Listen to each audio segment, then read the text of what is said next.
بات سے وہ اس بارے میں تو 2 اور 2 4 کی طرح بالکل یہ بات واضح ہے کہ اسلام میں موسیقی جائز نہیں ہے. اس کے بہت سارے دلائل ہیں. پہلی دلیل قرآن مجید کی آیت ہے وَمِنَ النَّاسِ مَن يَشْتَرِي لَهْوَ الْحَدِيثِ لِيُضِلَّ عَن سَبِيلِ اللَّهِ. لوگوں میں سے بہت سے ایسے ہیں جو لہو الحدیث لہو و لعب کی بات خریدتے ہیں تاکہ لوگوں کو اللہ سے غافل کر دیں. اور اس کے بارے میں بڑے بڑے صحابہ سے صحیح سند سے ثابت ہے کہ اس سے مراد گانا بجانا ہے، کیونکہ رسول اللہ صلی اللہ علیہ وسلم قرآن پڑھتے تھے تو بعض مشرکین نے گانے بجانے کا انتظام کیا، تو اس سے کیا ہوا کہ لوگ تاکہ قرآن نہ سنیں، آپ ایک طرف کسی قاری کو بٹھا دیں اور وہ قرآن پڑھنا شروع کر دے، دوسری طرف کوئی گانا لگا دیں تو گانے کی طرف لوگوں کی توجہ زیادہ جاتی. تو اللہ نے فرمایا کہ یہ ایسے لوگوں کے لیے دردناک عذاب ہے، دردناک عذاب. موسیقی انسان کو قرآن سے غافل کرتی ہے. یقین نہ آئے تو تجربہ کر کے دیکھ لیں نا، ایک دفعہ قاری کو بٹھا دیں، تلاوت سنو اور کسی کو گانا لگا دیں کسی کا، تو آپ دیکھیں گانے میں تو آپ بس میں گانا لگتا ہے کیسے سر دھننا شروع کر دیتے، اس لیے کہ گانوں کی سریں ہوتی ہیں اور اس میں ایسا اتار چڑھا ہوتا ہے کہ اس میں انسان کو لذت، جو ظاہری لذت ہے وہ بہت حاصل ہوتی ہے. تو اس گانے بجانے سے انسان غافل ہوتا ہے، اللہ کی یاد سے بھی، قرآن حدیث سے بھی غافل ہوتا ہے اور اچھے کاموں سے بھی غافل ہوتا ہے. اگر کوئی گلوکار اچھے اچھے کام بھی کر رہا ہے تو اس کا یہ مطلب نہیں ہے کہ یہ پھر اس کو تو گانوں نے غافل نہیں کیا. ایک چیز جو بنیادی، جس چیز کی بنیاد اس کے لیے، تو اگر وقتی طور پر اس کا کوئی فائدہ بھی ہو رہا ہو نا وقتی طور پر، تو اس وقتی فائدے کو دیکھ کر کبھی عمومی قاعدہ اور قانون نہیں بنایا جاتا. یہ اصول ہے شریعت کا.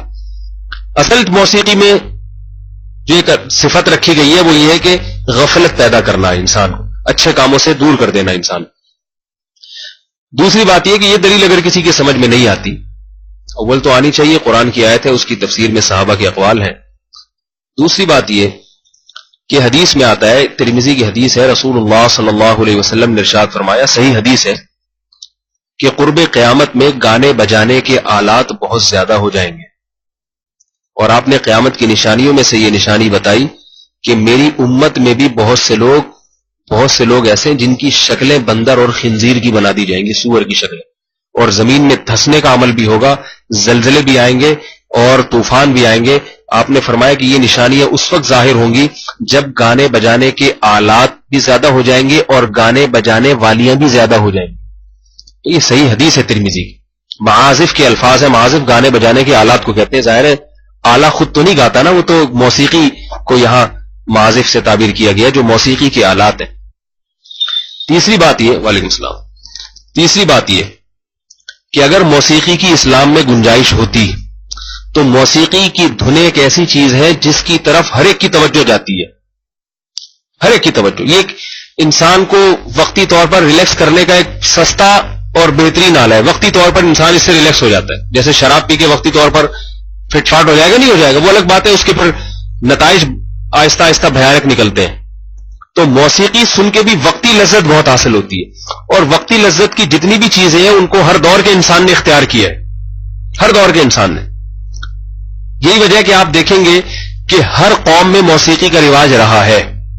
تو اب سوال یہ پیدا ہوتا ہے کہ صحابہ کرام میں سے کسی ایک صحابی سے بھی ثابت نہیں ہے کہ انہوں نے کوئی ایک بانسری بجائی ہو موسیقی کے لیے.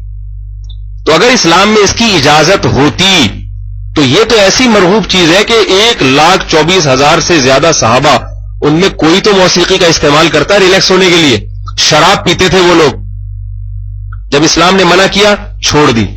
اور پہلے گانے بجانے والیاں بھی ہوتی تھی.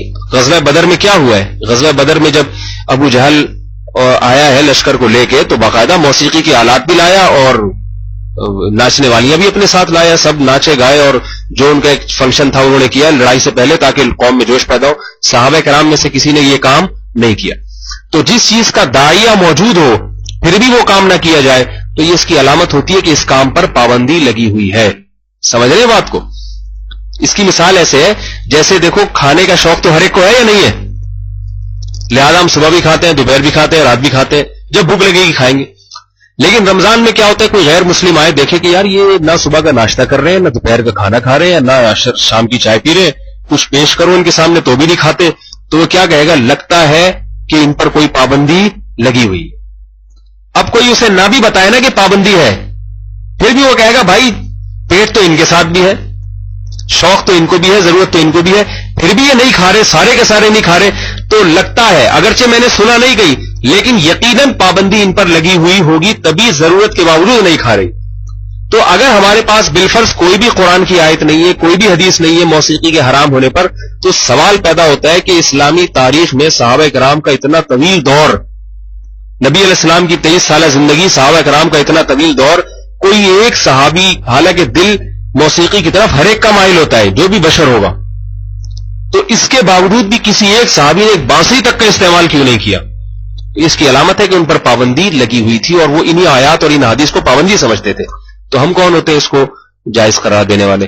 اور حقیقت یہی ہے کہ داؤد علیہ الصلوۃ والسلام کی چونکہ آواز بہت خوبصورت تھی، اس لیے ان کی آواز کو موسیقی کی دھنوں سے بعض لوگ تعبیر کر دیتے ہیں، جیسے موسیقی کی دھنیں ہوتی ہیں نا، جھوم جاتا ہے آدمی، تو بعض لوگوں کی آواز بڑی شاندار ہوتی ہے، تو داؤد علیہ السلام کو تو معجزہ ہی آواز کا دیا گیا تھا، اتنی خوبصورت آواز تھی کہ وہ پرندے ان کی آواز سن کے ٹھہر جایا کرتے تھے، اور جب تلاوت کرتے تھے تو پرندے ٹھہر جایا کرتے تھے، انسان اور جنات کھڑے ہو کر سنتے تھے، تو اس لیے ان کو جو ہے نا وہ اس سے تعبیر کیا جاتا ہے۔ اس کا یہ مطلب نہیں معاذ اللہ کہ وہ کوئی بانسری لے کے بیٹھتے تھے یا کوئی موسیقی بجاتے تھے، یہ پیغمبر کی بہت بڑی توہین ہے، پیغمبر پر بہت بڑا بہتان ہے، اللہ تعالیٰ اس کی سے حفاظت فرمائے۔